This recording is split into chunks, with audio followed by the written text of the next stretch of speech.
व्यवहारिक समाजवाद के प्रणेता श्रद्धेय मुख्यमंत्री महोदय,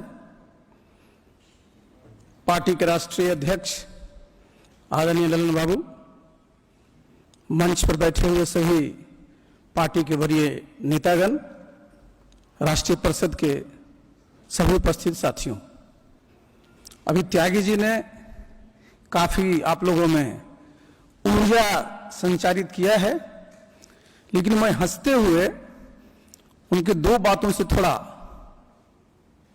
सहमत नहीं हूं। हमारे नेता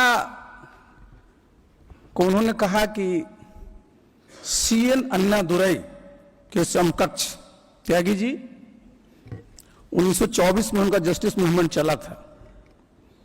वो सामाजिक मूवमेंट था, वो बड़ा इमोटिव इशू था।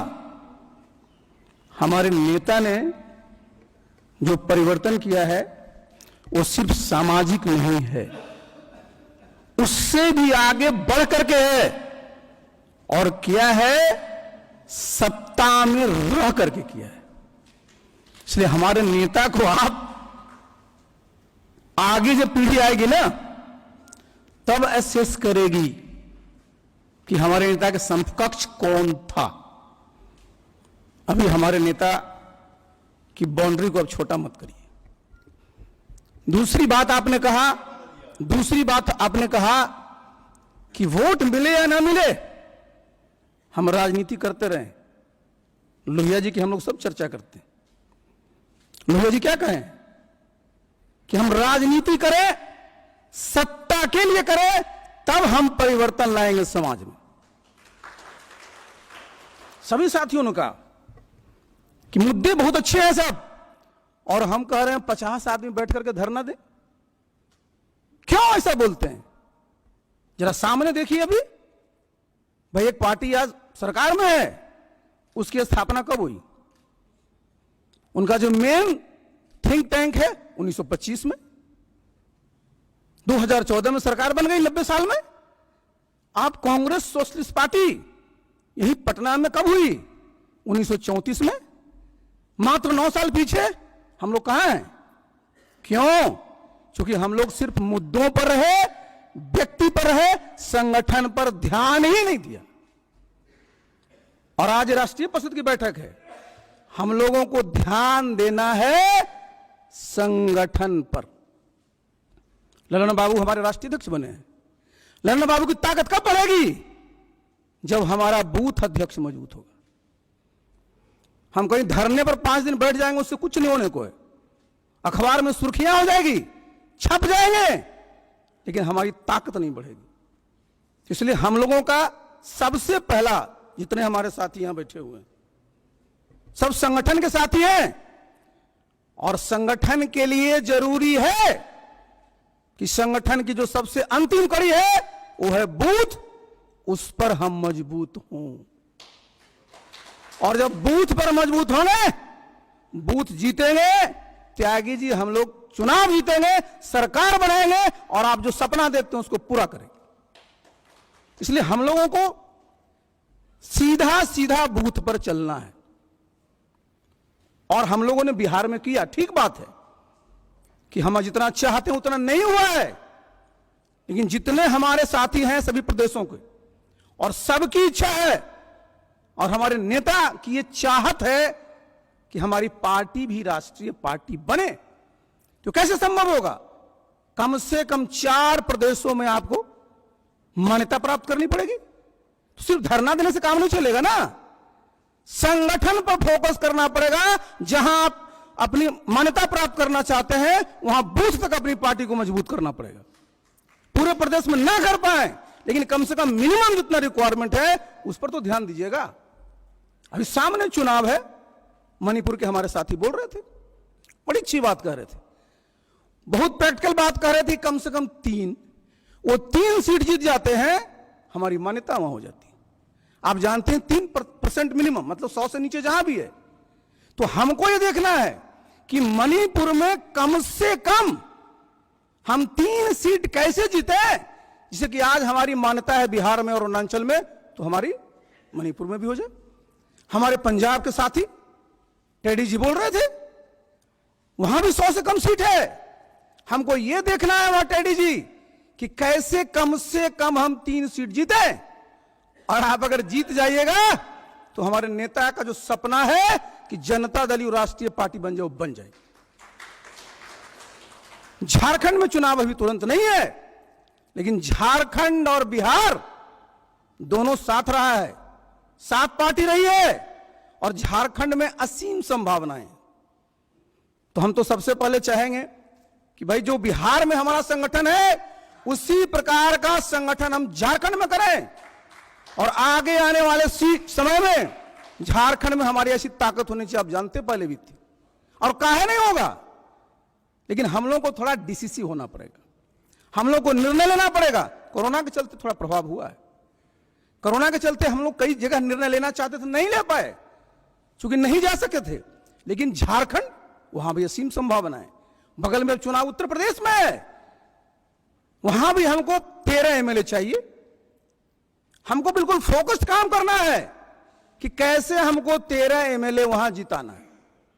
आप जिता लीजिएगा, आपकी मान्यता मिल जाएगी। और याद करिए, बीएसपी भी लगातार 2 टर्म तक उत्तर प्रदेश में मात्र 13 विधायक जिता पाती थी। बाद में उनका अलायंस हुआ तो सरकार भी अपनी, मुख्यमंत्री भी बने लोग, उत्तर प्रदेश के हमारे साथी हैं, बहुत संभावनाएं हैं। त्यागी जी एक बात ठीक कह रहे थे, 2017 में हम लोग चुनाव नहीं लड़े, बड़ी भारी गलती हुई थी, लेकिन चलिए वो तो इतिहास हो गया। आगे आने वाले समय में हम लोग को मजबूती से उत्तर प्रदेश में चुनाव लड़ना है और 13 सीट जीतने का लक्ष्य पर काम करना है। हमारे दयानंद जी हैं बैठे हुए दिल्ली में भी, वहां पर भी हम कम से कम 3 अगर विधायक जीत लेंगे हमारा काम हो जाएगा। तो हम लोग को बहुत फोकस्ड काम करने की जरूरत है, और इस पर अगर साथ ही हम लोग करेंगे तो निश्चित रूप से जो हमारे नेता का सपना है कि हम लोग अपनी पार्टी को राष्ट्रीय पार्टी बना लें, वो हम लोग कर लेंगे। और एक बात साथियों और मैं कहना चाहता हूं कि अब समय काफी हो गया नेता को ही बोलना है। आप बाहर के प्रदेशों में जाएं तो हमारे नेता ने केंद्रीय मंत्री के रूप में जो काम किया है उसका प्रचार करिए। बिहार का काम तो हम बाद में लाएंगे। आप जरा चलिए, हमारे नेता कृषि मंत्री रहे, इस देश में पहली कृषि नीति किसने दिया? यह क्विज का क्वेश्चन नहीं है, लेकिन यहां आप ये रिकॉर्ड में है कि हमारे नेता ने पहली बार इस देश को कृषि नीति दिया। आप आज जान रहे हैं जहां जहां मसूर का उत्पादन होता है, मसूर को एमएसपी में किसने लाया? हमारे नेता नीतीश बाबू ने लाया। आप जान लीजिए, आज सब जगह आप जाते हैं हॉर्टिकल्चर मिशन, आज सब जगह चर्चा होती है कोल्ड चेन की। किसके समय में शुरुआत हुई? हमारे नेता के समय में हुई।